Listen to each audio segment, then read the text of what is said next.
안녕하세요. 언리얼 엔진을 활용한 효율적인 건축 콘텐츠 제작 사례 발표를 맡은 제네시스 CG의 고충현 소장입니다. 오늘 발표의 목차입니다. 첫 번째는 저희 회사 소개와 두 번째는 건축 그래픽 분야에 대해 이해하실 수 있게 간단한 설명을 드리고, 세 번째는 언리얼 엔진으로 출력물 중심의 2D 이미지를 제작하는 사례를 설명드리고, 네 번째는 언리얼 엔진을 활용한 건축 그래픽 영상 제작 사례를 네 가지의 주제로 설명드리도록 하겠습니다. 제네시스 CG 회사 소개를 먼저 드리겠습니다. 제네시스 CG는 현재 13인으로 구성된 스튜디오입니다. 박향 대표를 비롯한 이현종 소장과 저 고충현 소장의 임원진들은 건축을 전공하고 히림 건축사 사무소의 BIM팀, CG팀을 거쳐 지난 15년간 다수의 건축 현상 설계를 수행해온 건축 그래픽 회사입니다. 여담으로 저희가 1년에 60여 개에서 80여 개 정도의 프로젝트를 진행하다 보니까 지난 15년간 1000여 개 이상의 프로젝트를 진행해 왔는데요. 도심을 지나다 보면 저 건물 우리가 그렸었는데 라는 말을 자주 하게 됩니다. 모델링을 진행하고 평면을 들여다보는 일이 많다 보니 어느 건물을 가도 엘리베이터 위치를 찾는 능력이 출중합니다. 이 강연의 처음이자 마지막 유머였습니다. 네. 다른 분야의 분들도 계실 테니까 건축 그래픽이 무엇인지 간단하게 설명드려야 할 것 같은데요. 국내 건축 그래픽 시장을 설명하자면 그래픽 전공자보다는 건축 전공자가 중심이 되는 여타 그래픽 분야와는 다른 시작점을 가지고 있습니다. 기존에 손으로 그리는 투시도 조감도들이 주류인 시장이 있었고, 이후 1990년대 초반 오토캐드, 3D 스튜디오 등에 익숙해진 건축학도들이 생겨나면서 요사이 웹툰 제작 방식과 비슷하게 모델링된 건축물의 라인을 추출하여 그 위에 포토샵으로 명암과 색채, 조경과 인물들의 기타 요소를 추가하는 과도기적인 시기가 있었고, 이 경험들을 바탕으로 1990년대 초중반 오토캐드, 3D 스튜디오 맥스, 포토샵을 이용해서 수작업이 배제된 현재와 비슷한 건축 그래픽 회사들이 시작되게 됩니다. 당시만 해도 대부분이 3D 맥스의 스캔라인 렌더에 포토샵 리터칭을 하는 경우가 대부분이었었는데요. 현재의 GI 느낌들을 당시에는 100여 개의 스팟라이트를 이용해서 도명식으로 배치해 마치 지금의 스카이라이트와 같은 음영을 표현한다거나, 현재의 앰비언트 오클루전 효과를 포토샵에서 일일이 라인으로 그어서 거기에 블러를 주어 표현하는 등으로 리터칭이 중심이 되는 시기였습니다. 그러다 2000년대 기억하시는 V-ray, 브라질 렌더, 파이널 렌더 등의 GI 렌더러들이 출현하면서 이를 업무에 도입하기 시작한 주니어들의 출현으로 건축 그래픽 분야의 세대 교체가 이루어졌습니다. 당시 초기에는 스캔라인에 비해 매우 느린 GI 렌더러들이 배척받는 분위기도 있었지만, 소프트웨어의 발전과 이를 적극적으로 도입한 주니어들의 아웃풋 퀄리티가 눈에 띄게 다른 모습들을 보여주면서 세대 교체가 시작되었습니다. 현재 국내 대부분의 건축 그래픽 업체가 이 세대 교체 시기부터 시작되었다고 말할 수도 있습니다. 2000년대의 GI 렌더러들의 출현이 큰 전환점이 되었던 만큼 2020년대에는 리얼타임 렌더러들의 춘추전국 시대라고 해도 과언이 아닌데요. 지금 건축을 전공 중인데 그래픽 분야에 관심이 많으신 학생분들이나 건축 그래픽을 시작한 지 얼마 안 되는, 혹은 시작하시려는 분들에게 드리고 싶은 말씀은 지금 다시 한번 전환점이 온 시기라고 말씀을 드리고 싶습니다. 언리얼 엔진으로 만들어내는 여러분의 프로세스로 여러분이 새로운 세대가 될 수 있다는 걸 꼭 이야기하고 싶었습니다. 지금 이 발표 시간을 통해서는 15년간 건축 그래픽 회사를 운영해온 저희 제네시스 CG가 언리얼 엔진을 이용해서 이 변화에 어떻게 대응하고 바뀌어가고 있는지에 대해서 설명드릴 수 있을 것 같습니다. 두 번째로, 건축 그래픽을 이해하려면 건축의 현상 설계 시스템을 이야기하지 않을 수가 없는데요. 현상 설계란 설계 경기 혹은 꼼빼라고도 부르는 일정 규모 이상의 건축물을 신축할 때 해당 자격을 갖춘 건축가의 작품을 제안받아 심사를 통해 당선자를 뽑는 일을 말하는데요. 여러분들께 쉽게 설명드리려면 작게는 길을 지나다 보시는 공사 현장 앞에 걸려있는 건축물의 예상 투시도나 조감도들, 또는 여러분이 모델하우스에 방문해서 보실 수 있는 유니트들의 실내 투시도들, 좀 더 확장하면 우리 동네 구청사를 신축한다거나 우리 집 옆 아파트 단지 재건축을 한다거나 여의도 박물관을 짓는데 해외 건축가들도 참가하는 국제 공모를 한다더라 하는 이 모든 것들이 현상 설계 시스템을 말하는 것입니다. 이러한 현상 설계의 제출물들은 보통 출력물과 같은 것들과 혹은 이분가량의 영상들로 만들어지는데요. 이때 필요한 건축물을 설명할 수 있는 건축물 내 외부의 이미지를 제작하는 것이 일반적인 건축 그래픽의 역할입니다. 이러한 건축 그래픽이 타 분야와 다른 특징은 첫 번째로 1, 2주간의 제한된 작업 기간이 정해져 있는 프로세스입니다. 현상 설계의 공고일과 마감일이 특정되어지기 때문인데요. 규모에 따라 다르지만 일반적으로 제출 마감 한 달이나 두 달 전 공고되어 이 공고를 바탕으로 건축 설계 사무소들이 디자인을 시작하고 1, 2주 전 건물의 디자인이 완성되어 최종 프레젠테이션에 착수하게 되는 시스템이 일반적입니다. 이러한 특징 때문에 타 그래픽 분야에 비해 한 프로젝트의 호흡이 짧고 프레젠테이션의 시간 배분이 매우 중요하게 되는데요. 두 번째로 최종 아웃풋이 출력 인쇄물의 매체인 경우가 대다수입니다. 보통 A1 패널 6매, A3 설계 보고서 등의 출력물로 제한된 지침으로 이미지 한 장 안에 담을 수 있는 최대한의 정보와 표현에 중점을 두고 제작되게 됩니다. 그러므로 출력을 위한 고해상도 이미지 아웃풋이 필요하게 되고 이에 따라서 렌더링에 걸리는 시간 역시 매우 중요한 부분을 차지합니다.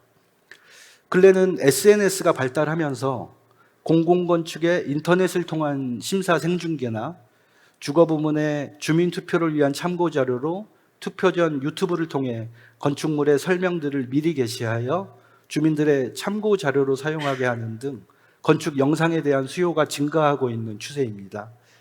하지만 기존 오프라인 렌더러, 주로 건축 분야에 주로 사용되는 V-Ray 같은 경우에도 제한된 제작 기간과 렌더 타임에 따라서 자체 렌더팜의 구축이라던가 클라우드 렌더팜의 사용이 필수적인데요. 마감까지 끊임없이 수정이 발생되는 건축의 특성상 재렌더 등에 대한 비용의 증가 역시 무시할 수는 없습니다. 참고로 저희가 몇 주 전에 경험한 프로젝트를 예를 들어 설명하자면 앞서 말씀드린 A1 패널과 설명서들을 사용한 1차 심사로 5개 팀을 선정했습니다. 이 5개 팀을 발표하고 일주일 후에 이 5개 팀을 상대로 공개 PT가 이루어지는데요. 이때 PT에 2분 내외의 건축물 영상을 사용할 수도 있다는 지침이 나옵니다. 물론 이건 선택의 경우지만 경쟁 구도 안에서 설계사들은 모두 영상을 준비하게 됩니다. 하지만 1차 심사의 통과를 예견할 수 없는 상황에서 비용을 들어 영상을 미리 준비할 수 없는 것이 현실이죠. 결과적으로 2차 심사의 영상물의 제작 기간은 일주일이 채 되지 않는 상황이 됩니다. 이 상황에서 이에 대한 해결책은 사실상 실시간 렌더 툴 이외에는 답이 없는 형식이죠. 기타 다른 실시간 렌더 툴을 사용한다 하더라도 일주일의 제작 기간에 임포트부터 렌더링까지의 과정은 그 일정도 부담이지만 아웃풋의 퀄리티에 대한 부담 역시 존재하게 됩니다. 저희 제네시스 CG 같은 경우는 이와 같은 사례의 언리얼 엔진을 도입함으로써 1차 발표의 프레젠테이션 동안 제작된 모델링, 재질 등의 표현 방식의 변경사항 등이 이미 충실히 반영된 모델링으로 자연스럽게 2차 영상물 제작의 연계에 유연하게 대응할 수 있었습니다.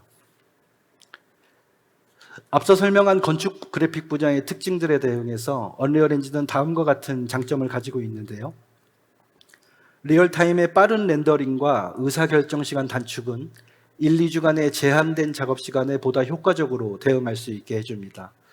기존 오프라인 렌더러 사용 시 작업자가 완성할 이미지를 구상한 뒤 이를 렌더링을 거쳐 눈으로 확인하는 과정들의 반복에서 한 프레임의 렌더 타임은 매우 중요한 요소가 됩니다.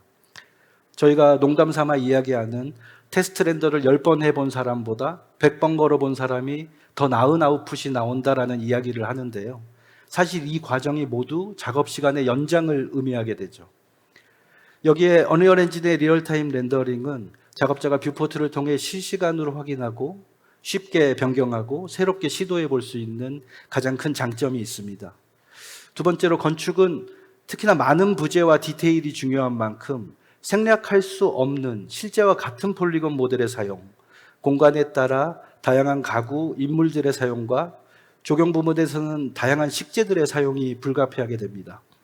이와 같은 대용량 폴리곤을 사용할 때 나나이트의 데이터 처리 능력은 제 경험상 기존 어떤 3D 소프트웨어의 사용보다 훨씬 쾌적한 작업 환경을 제공해 주었습니다. 또한 고해상도 출력물에 대응할 수 있는 무비 렌더 큐의 기능들과 오브젝트 아이디로 건축물을 용도나 재질 등으로 구분하여 렌더링할 수 있는 기능들이 2D 리터칭이 빈번히 발생하는 건축 그래픽에 대한 대응 역시 가능하게 해줍니다. 게다가 언리얼 엔진으로 제작된 건축 컨텐츠는 앞서 말씀드린 설계 공모의 사례처럼 1차 컨텐츠 제작 이후 영상이나 VR 등의 2차, 3차 컨텐츠 확장이 그 어느 소프트웨어보다 편리하다는 장점이 있어 건축 분야에 매우 유용하게 사용될 수 있는데요. 이후 사례 발표를 통해서 저희 제네시스 CG가 건축 그래픽 실무에 적용시킨 언리얼 엔진의 기능들에 대해 이야기해보고자 합니다. 첫 번째, 언리얼 엔진을 활용한 2D 건축 그래픽 제작 사례입니다. 현재 건축 설계 회사에서 주로 사용되는 모델링 소프트웨어는 스케치업과 라이노 두 가지입니다. 보시는 것과 같은 설계 과정에서 생성된 디자인 모델을 3ds max로 임포팅하여 씬 구성을 위한 준비를 시작합니다. 현재 저희는 두 가지 워크플로우를 동시에 진행하고 있습니다. 첫째는 3ds max, V-Ray, 포토샵을 사용한 오프라인 렌더러와 포토샵 리터칭을 이용한 과정. 두 번째는 지금 말씀드리려는 언리얼 엔진을 사용한 리얼타임 렌더링 방식입니다. 편의를 위해서 현재는 3ds max에서 전체 씬을 위한 조경, 주변 건물, 카메라 뷰 선정 등의 과정을 거친 후에 데이터 스미스를 사용해서 언리얼 엔진으로 임포팅하는 방식을 사용하고 있습니다.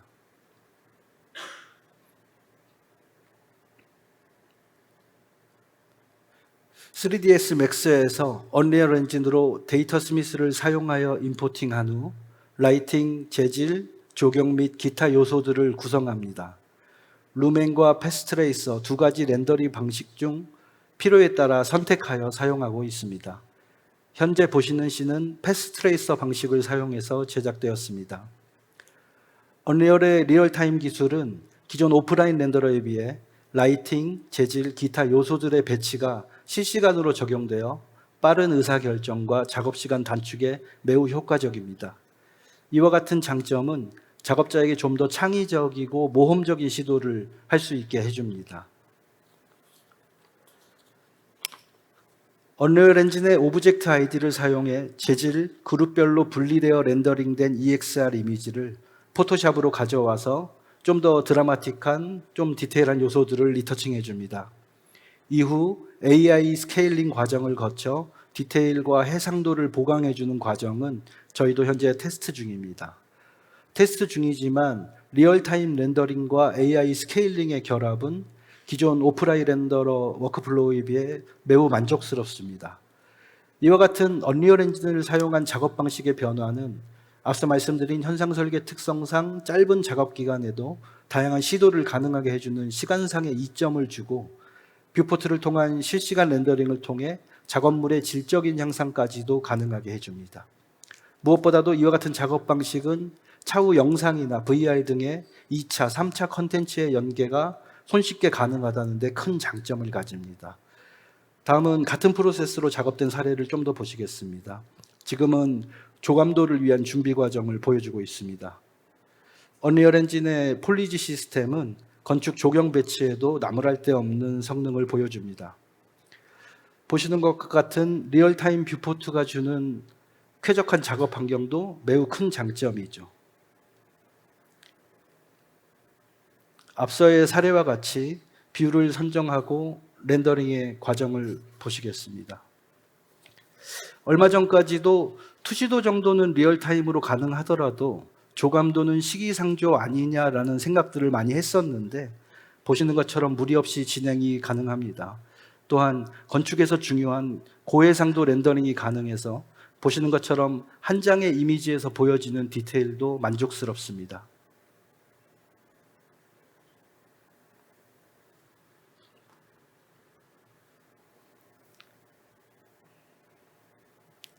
다음은 어느 호텔의 정원을 보여주는 뷰인데요.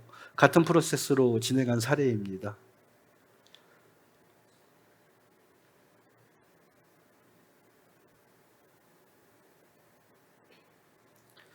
그 메가스캔과 같은 에센 라이브러리들도 방대하게 구축이 되어 있어서 보시는 정원석이나 조경 요소들의 구성에서도 많은 도움을 받고 있습니다.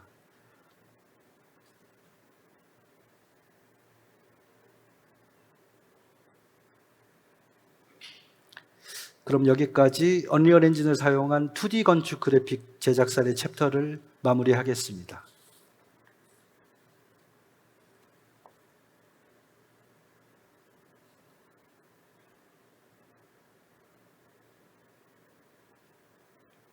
다음은 언리얼 엔진을 활용한 건축 그래픽 영상 제작 사례입니다. 이 챕터는 화면에 보시는 4가지 소주제로 나누어 봤는데요. 이 자리에는 그 언리얼 엔진을 자사 혹은 개인의 프로세스에 도입하기 위해서 고려 중인 분들도 계실 것 같은데요. 앞서 말씀드린 바와 같이 이 챕터에서는 현존하는 리얼타임 렌더러 중에서는 불가능한 언리얼 엔진에서만 가능했던 기능을 위주로 정리하였습니다. 여담이지만 근래 리얼타임 렌더 툴을 업무에 도입하려고 고민하는 그래픽 관련 종사자들에게 제가 항상 하는 말이 이왕 시작하려면 언리얼 엔진이 답이다라는 말을 많이 합니다. 진입 장벽 때문에 쉬운 툴을 선택하였다가 필요한 기능이 구현되지 않아서 결국은 언리얼 엔진을 사용할 수밖에 없게 되는 경우가 생기게 된다라고 조언을 많이 하는데요. 추가적으로 덧붙이자면 언리얼 엔진 4.0 버전에서도 당시 VR 열풍이라고 할까요? 그에 대응해 인테리어 VR 프로젝트들을 수행했던 경험이 있는데요. 당시에도 인테리어 부분의 퀄리티에 매우 만족해서 건축 외부 그래픽, 익스테리어 분야의 언리얼 엔진의 적용을 고민했던 적이 있습니다. 하지만 당시에는 여러 가지 제한 요소로 인해서 익스테리어 분야의 적용은 뒤로 미루었었는데요. 5.0 발표를 보면서 이제 때가 되었구나라는 생각을 했습니다.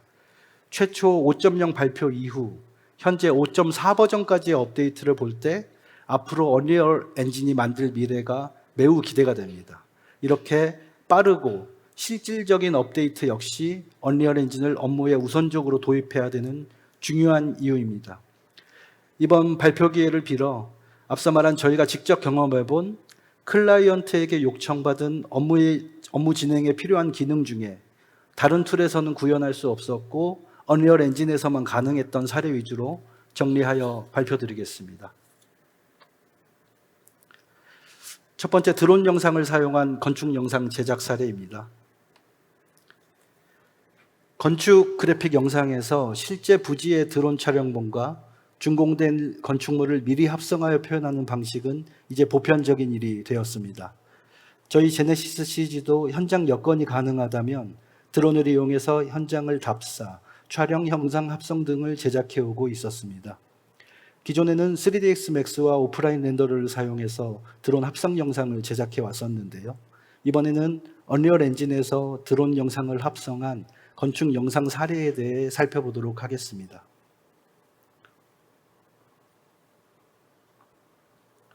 먼저 촬영된 드론 영상에서 카메라의 이동 경로를 찾아내는 카메라 트래킹을 실시합니다. 다양한 카메라 트래킹 소프트웨어들이 있지만 현재 사례에서 사용된 툴은 신스아이입니다. 트래킹 과정 이후 위치와 스케일의 기준을 위해서 간단한 박스 모델링으로 표시해 주었습니다.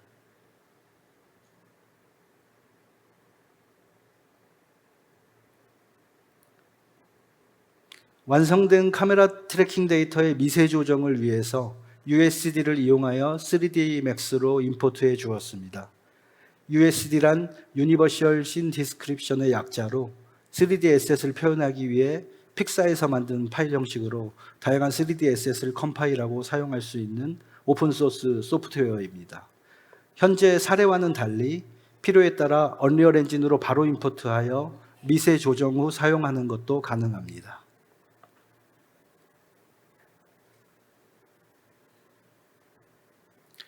언리얼 엔진으로 임포트된 카메라 트래킹 데이터의 모습입니다. 언리얼 엔진에서 라이팅, 재질, 조경, 기타 요소들을 배치하여 렌더링 준비를 완료했습니다. 언리얼 엔진 무비 렌더 큐의 오브젝트 아이디를 이용해서 이후 영상 합성을 위해 필요한 마스크 레이어들을 따로 분리하여 후반 작업에 사용할 수도 있습니다. 마스크 레이어를 위한 오브젝트 혹은 재질별로 분리된 렌더링 시간을 감안하더라도 언리얼 엔진의 루멘을 이용한 작업 방식은 기존 오프라인 렌더러 사용 시보다도 월등한 작업 시간의 단축을 가져왔습니다. 사례는 후반 영상 작업을 최소화하기 위한 목적이었던 만큼 필수적인 마스크 레이어만을 사용했습니다.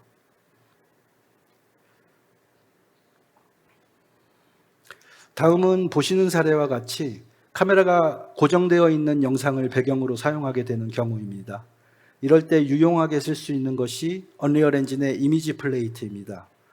고정된 카메라의 위치에 맞추어 카메라 위치를 설정한 후 이미지 플레이트에 영상을 매핑하고 이를 카메라 시점에 맞추어 주면 고정된 카메라의 영상 합성에 간단하게 사용할 수 있습니다. 지금까지 드론 촬영된 영상을 언리얼 엔진에서 사용하는 방법에 대해 알아보았습니다. 이번 사례를 언리얼 엔진으로 작업하면서 느낀 점은 현존하는 실시간 렌더 툴 중에 지금처럼 가공된 영상 소스를 실시간으로 작업할 수 있는 툴은 언리얼 엔진 이외에는 선택지가 없다는 것이었습니다. 이런 확장성이 저희가 건축 그래픽 분야에 언리얼 엔진을 우선순위로 사용하려는 이유 중에 하나입니다. 이 프로세스를 통해 제작된 영상을 보시면서 드론 영상을 사용한 건축 영상 제작 사례 챕터를 마치겠습니다.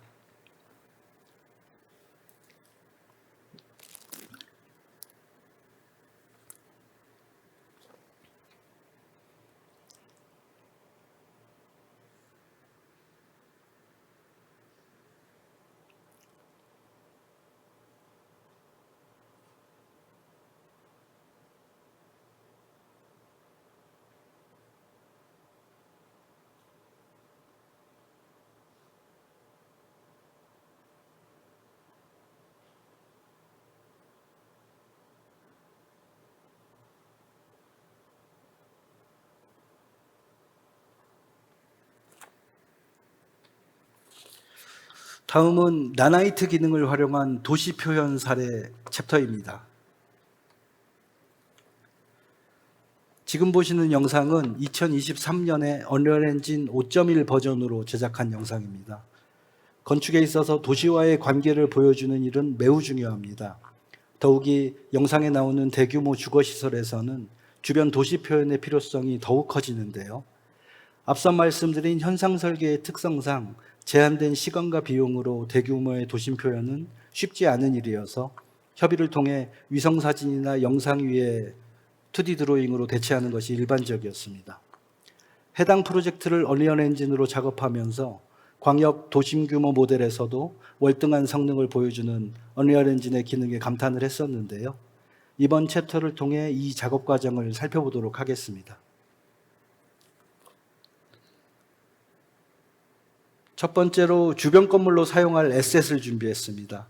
로우 폴리 모델에 매핑된 건물들로 4층에서 5층 규모의 비슷한 크기를 가진 소형 건물과 한국형 주거를 대표하는 아파트 모델들을 준비했습니다. 다음은 업무시설군으로 사용할 오피스 빌딩 모델들과 공공시설로 사용할 저층형 건물들을 준비했습니다. 모든 모델의 중심축은 하부 중심으로 정렬시켰습니다.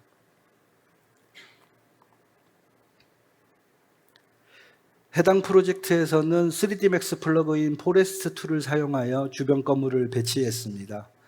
보시는 것처럼 준비된 에셋을 사이즈와 용도별로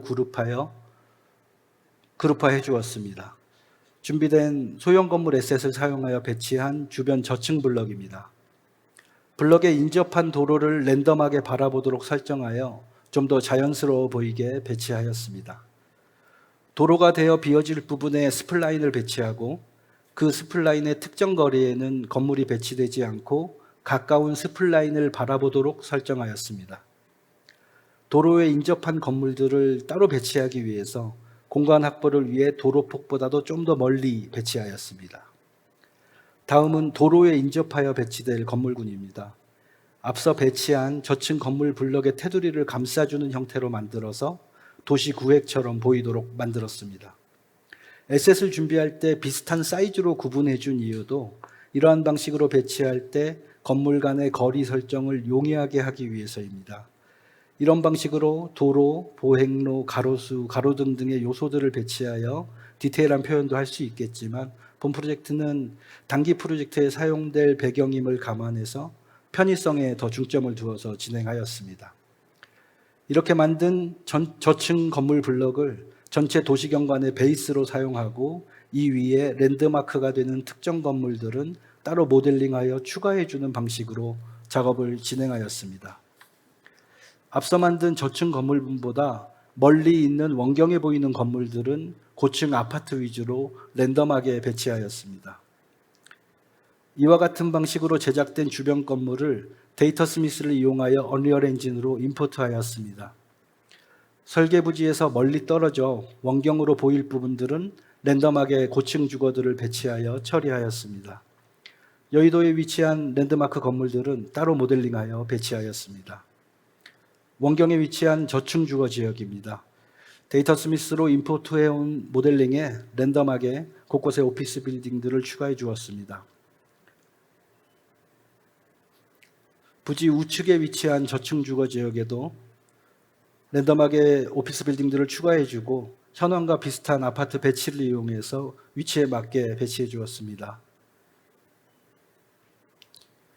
설계 부지와 비교적 가까운 주변 부지는 현황과 비슷한 오피스 빌딩과 고층 아파트 건물들을 이용해서 위치에 맞게 배치해 주었습니다. 학교와 공공시설 용도의 건물들 역시 비슷한 위치로 배치해 주었습니다. 설계부지 좌측의 상업지역들도 비슷한 규모의 오피스 빌딩과 상업 건물들을 이용해서 배치해 주었습니다. 설계부지 바로 건너편에 있는 저층 주거 지역들은 일일이 배치에 맞추어서 비슷한 건물들로 배치해 주었습니다.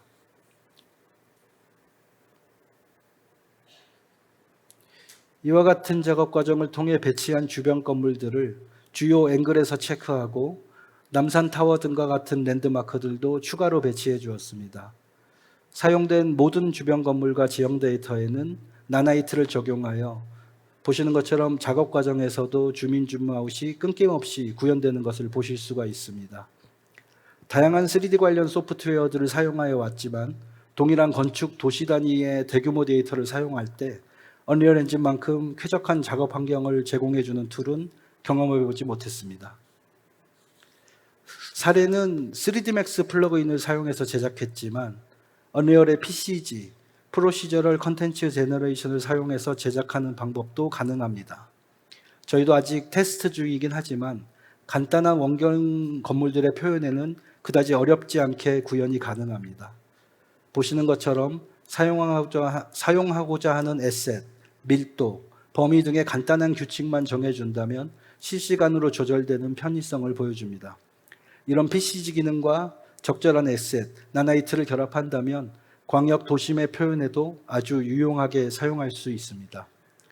PCG를 이용한 원경 건물 제작의 가장 큰 장점은 보시는 것처럼 실시간 조절이 가능하다는 것입니다. 범위, 밀도, 에셋의 분포도 등을 자유롭게 조절할 수 있어서 시간이 많이 걸릴 대규모 도심 표현에서 그 장점이 크게 부각될 것으로 보입니다. 무엇보다도 이 모든 과정을 실시간으로 작업할 수 있다는 점에서 사용하고 있는 저 자신도 매번 놀라고 있습니다.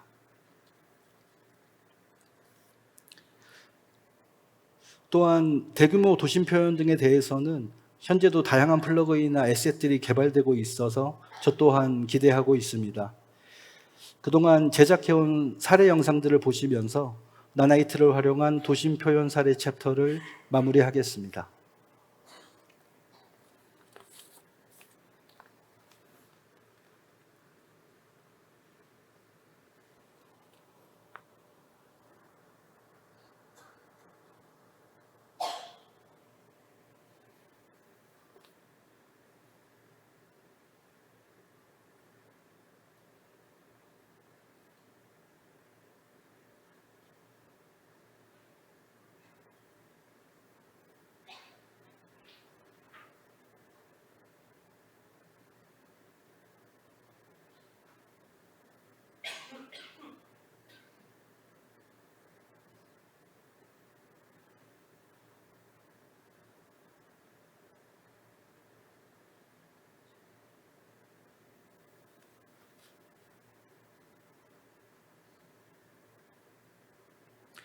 다음은 언리얼 엔진의 강력한 4D 시뮬레이션 챕터입니다.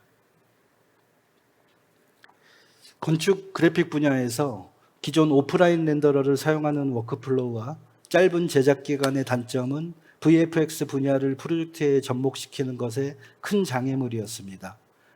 테마파크 야경과 함께 벌어지는 화려한 불꽃놀이와 조명들, 수많은 군중과 함께하는 생동감 있는 야외 콘서트의 모습과 눈 내리는 크리스마스 저녁의 이벤트 광장과 같은 건축 그래픽에서 공간을 다양하게 사용하는 모습을 보여주기 원하는 클라이언트들의 흔한 요청 사항들인데요. 기존 오프라인 렌더러 워크플로우에서 이러한 요구들을 수용하기에는 매우 어려운 일이었지만 언리얼 엔진의 나이아가라 시스템과 실시간 렌더링은 매우 큰 도움이 되었습니다. 더 나아가 유체 시뮬레이션과 같은 저희도 생소한 분야에서도 언리얼 엔진은 만족할 만한 성능을 보여주었습니다. 기존 오프라인 렌더러 워크플로우로는 렌더링 시간마저 예상하기 힘든 유체 시뮬레이션은 저희 역시 쉽게 시도하지 못하는 표현들이었었는데요. 이 프로젝트를 수행하면서 언리얼 엔진의 강력한 성능에 매우 놀랐던 기억이 있습니다. 특히 건축 그래픽의 수공간 표현에서 가장 흔하게 요청받는 분수시오 등의 표현에서도 언리얼 엔진의 나이아가라 시스템의 강력한 성능은 매우 놀라웠습니다. 건축 그래픽에서는 약칭 4D 시뮬레이션이라고 부르는 건물이 지어지는 시공 과정의 모습을 표현하는 요청들도 많은데요. 이 역시 기존 오프라인 렌더러를 사용할 때는 렌더 시간의 압박과 시뮬레이션 특성상 계속되는 수정과 재렌더의 비용에 대한 부담들이 제한된 시간 안에 표현하기에는 기피하게 되는 이유가 있었습니다. 더 나아가서 건물의 평면을 구성하는 동선이나 공간의 구성을 컨셉화된 건축물의 매스와 이해하기 쉬운 간략한 표현을 통해 설명하는 약칭 3D 다이어그램이라는 표현 방식 역시 위와 같은 렌더 시간의 압박과 잦은 수정에 대한 대응의 어려움으로 많이 기피되어 왔습니다. 하지만 언리얼 엔진을 건축 그래픽에 도입하면서 언리얼 엔진의 강력한 애니메이션 기능과 실시간 렌더링은 앞서 말한 렌더 시간의 압박과 잦은 수정에 대한 훌륭한 해결책이 되어주었습니다. 이번 챕터는 이러한 4D 시뮬레이션 수행 사례를 하나 살펴보도록 하겠습니다.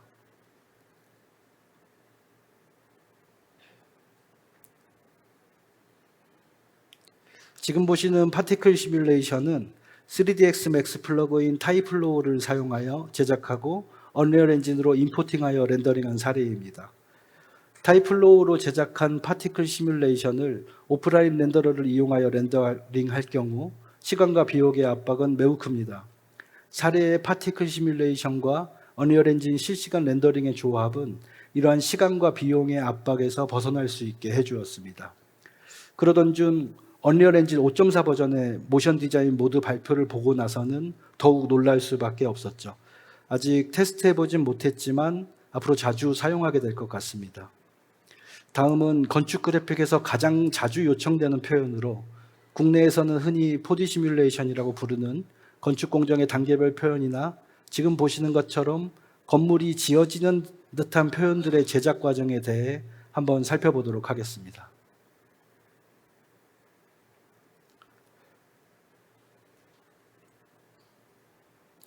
먼저 보시는 것처럼 대상 건물을 시뮬레이션 단계별로 나누어 그룹핑하고 편의를 위해 재질별로 어태치하였습니다.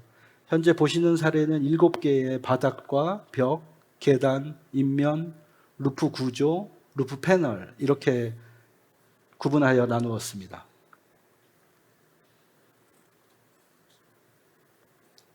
단계별로 나눈 그룹을 타이플로우의 가장 기본적인 브릭 프랙처와 콜리전을 이용하여 제작하였습니다. 보시는 플로어 그룹은 4개의 재질로 구분해주고 여기에 무브 애니메이션을 준 박스 오브젝트가 접촉할 때 스케일과 회전이 변경되도록 해서 나타나는 듯한 표현을 해주었습니다. 각 그룹에 앞서 만든 플로어 그룹과 같은 방식을 적용하여 준 모습입니다.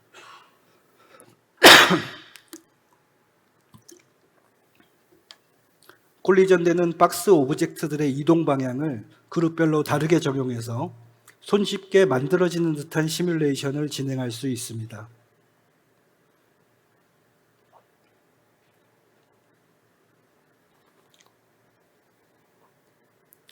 지붕의 트러스 구조는 브릭 프랙처를 적용하지 않고 부재별로 회전과 스케일만을 조정하여 표현하였습니다.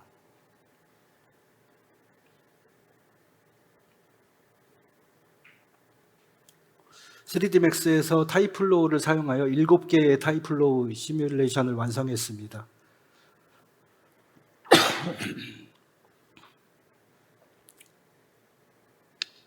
이렇게 만든 시뮬레이션을 알렘빅 포맷을 사용하여 언리얼 엔진으로 임포트하여 재질과 라이팅을 조절해 주었습니다.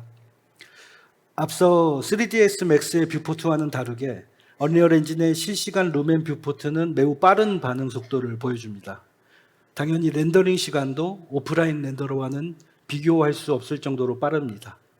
그럼 여기까지 언리얼 엔진을 사용한 건축 그래픽 4D 시뮬레이션 사례 챕터를 마치겠습니다.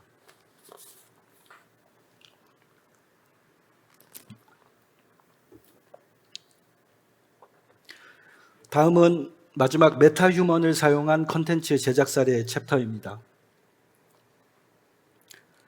건축 그래픽에서 매우 중요하지만 표현하기 힘든 부분이 공간을 사용하는 사람의 행동에 대한 표현입니다. 그 표현 수단이 영상인 경우에서는 더더욱 그렇죠. 물론 다양한 인물 관련 플러그인이나 데이터들이 있긴 하지만 의도된 표현을 하기에는 제약이 많은 것이 사실입니다. 이 갈증을 가지고 있던 차에 언리얼 엔진의 메타휴먼은 저에게 매우 매력적으로 다가왔습니다. 전혀 상관이 없다고 생각했던 캐릭터 표현을 공부하게 만든 계기가 되었는데요. 테스트 중이던 메타휴먼 컨텐츠를 하나 소개해 보려고 합니다. 360도 영상 안에서 나레이터 역할을 해줄 메타휴먼 캐릭터를 배치하여 시청자에게 좀 더 현장감과 몰입감을 느끼게 해주려는 테스트였습니다. 언리얼 엔진의 빠른 렌더링 속도를 이용해서 기존에는 제작하기 힘들었던 360 영상을 다시 한번 테스트하는 중인데요. 테스트 중인 사례라 많이 부족하지만 굳이 소개하려는 이유는 저뿐 아니라 많은 건축 그래픽 종사자들이 캐릭터와 같은 다른 분야를 경험하기가 쉽지 않을 겁니다. 제가 언리얼 엔진을 접하면서 느낀 점은 경계를 넘을 수 있게 해준다는 것이었습니다. 건축 그래픽이라는 경계를 넘어서 그 이상의 다른 부분들도 접근할 수 있게 해주는 것이었는데요. 단순히 리얼타임 렌더러 이상의 가치를 가진 언리얼 엔진을 통해서 일상적으로 해오던 분야를 넘어 다른 분야까지 시도하게 되는 경험을 많은 건축 그래픽 종사자분들께서도 느껴보셨으면 합니다. 그럼 여기에서 발표를 마치겠습니다. 경청해 주셔서 감사합니다.